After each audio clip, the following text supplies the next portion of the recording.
স্বামী স্ত্রীর ঝগড়া লাগলে স্বামী গিয়ে সিগারেট খায় নেশা করে, অথচ বোকা স্বামী এটা জানে না 20 টাকা দিয়ে একটা গোলাপ ফুল কিনে আনলেই ঝামেলা শেষ। সম্পর্ক দেখানো যায় না, সম্পর্ক পালন করা যায়, সে দূরে থাকুক বা কাছে। অনেক সম্পর্ক নষ্ট হবার কারণ হচ্ছে একজন সঠিকভাবে বলতে পারে না, অপরজন সঠিকভাবে বুঝতে পারে না। ভেঙে পড়ার কিছু নেই, কারণ চিরদিন কেউ পাশে থাকে না, দিন শেষে একা পথ চলতে হয়। জীবনের কাছে হেরে যাওয়া মানুষটি অনেক সুন্দর কথা বলেছে। ছোটবেলা কত সুন্দর ছিল, তখন খেলনায় ছিল জীবন, আজ জীবনটাই খেলনা হয়ে গেছে। একজন মানুষকে ভালোবাসার চেয়ে তাকে সম্মান ও বিশ্বাস অনেক বেশি জরুরি। বাবা মারা যাওয়ার পর ছেলে মাকে বৃদ্ধাশ্রমে রেখে আসলো এবং প্রতি বছর একবার মার খবর নিতে যেত। একদিন বৃদ্ধাশ্রম থেকে ফোন আসলো, আপনার মার অবস্থা খুবই খারাপ, তাড়াতাড়ি দেখতে আসুন। ছেলে এসে দেখে যে তার মা শেষ নিঃশ্বাস নিচ্ছেন। ছেলে বলল, মা, তোমার জন্য কি করতে পারি? মা বলল, বাবা, এই বৃদ্ধাশ্রমের ফ্যানটা সবসময় নষ্ট থাকে, একটি নতুন ফ্যান লাগিয়ে দিতে পারবি? ছেলে আশ্চর্য হয়ে জিজ্ঞাসা করল, মা, তুমি এত বছর এখানে ছিলে, ফ্যান চাইলা না, এই শেষ সময় ফ্যান লাগিয়ে আর কি হবে? মা বলল, বাবা, এখানে প্রচুর গরম, কষ্ট হলেও আমি আমার সময় পার করে নিয়েছি, কিন্তু আমার ভয় লাগে যখন তোমার সন্তান তোমাকে এখানে রেখে যাবে, তখন তুমি কষ্ট সইতে পারবে না। রাগ নয়, চিন্তা করো নিজের বিবেককে কাজে লাগানোর, কারণ অপমানের উচিত শিক্ষা অপমান নয়, এমন কিছু করে দেখাও সে যেন নিজেই নিজের কাছে ছোট হয়ে যায়। যদি বাকি জীবন শান্তিতে কাটাতে চাও, তাহলে লোকের কথায় কান না দিয়ে নিজের মতো বাঁচো।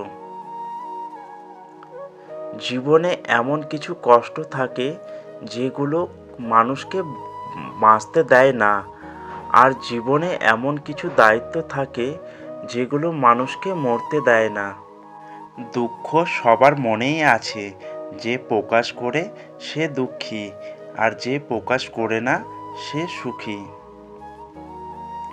কেরিয়ার গড়ার বয়সে কখনো চেহারার দিকে তাকাতে নেই, ভালো কেরিয়ার হলে চেহারা অটোমেটিক্যালি ভালো হয়ে যাবে, কিন্তু ভালো কেরিয়ার না হলে অনেক ভালো চেহারাও বিবর্ণ ও নষ্ট হয়ে যায়। আবার ভালো চেহারার সবসময় দাম নাও থাকতে পারে, কিন্তু ভালো কেরিয়ারের সবসময় ও সর্বকালে দাম বিদ্যমান। একটি রুমের ভেতরে 4টি মোমবাতি জ্বলছিল। মোমবাতিগুলো একে অপরের সাথে তাদের নিজস্ব ভাষায় কথা বলা শুরু করলো। প্রথম মোমবাতিটি বলল, আমি শান্তি, কেউ আমাকে জ্বালিয়ে রাখতে পারবে না, আমি এখন নিভে যাব। তারপর সেটি নিভে গেল।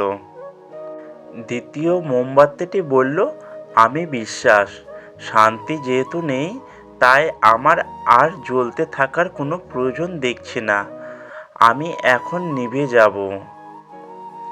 কথা শেষ করার পর দ্বিতীয় মোমবাতিটিও নিভে গেল। তৃতীয় মোমবাতিটি এবার মুখ খুলল, আমি ভালোবাসা, শান্তি এবং বিশ্বাস কেউ নেই বলে তাই আমারও বেশিক্ষণ জ্বলার মতো শক্তি নেই। মানুষেরা আমাকে গুরুত্ব না দিয়ে একপাশে সরিয়ে রাখে, শুধু তাই না, ওরা প্রিয় মানুষগুলোকেও পর্যন্ত ভুলে যায়। কথা শেষ করে তৃতীয় মোমবাতিটিও নিভে গেল। কিছুক্ষণ পর রুমের মধ্যে একটি বাচ্চা প্রবেশ করলো। 3টা নিভে যাওয়া মোমবাতির পাশে টিমটিমে জ্বলতে থাকা চতুর্থ মোমবাতি দেখে বাচ্চাটি প্রশ্ন ছুড়ে দিল, তোমরা জ্বলছো না কেন? তোমাদের পুরোপুরি শেষ না হওয়া পর্যন্ত জ্বলা উচিত ছিল। তারপর বাচ্চাটি কাঁদতে শুরু করলো। এবার 4 নম্বর মোমবাতিটি মুখ খুলল। ভয় পেও না, আমি যতক্ষণ জ্বলছি তুমি চাইলে আমাকে দিয়ে আবারও বাকি মোমবাতিগুলোকে জ্বালাতে পারবে। আমার নাম আশা। বাচ্চাটি আশা নামের মোমবাতিটি দিয়ে একে একে বাকি মোমবাতিগুলোকে আবারও জ্বালালো। সমস্ত রুমটা আবারও উজ্জ্বল আলোতে আলোকিত হয়ে উঠল।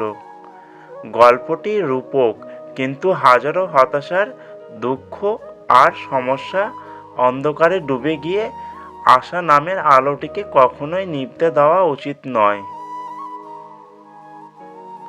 কারণ আশা না থাকলে আমাদের জীবন থেকে শান্তি, বিশ্বাস, ভালোবাসা অন্ধকারে হারিয়ে যাবে।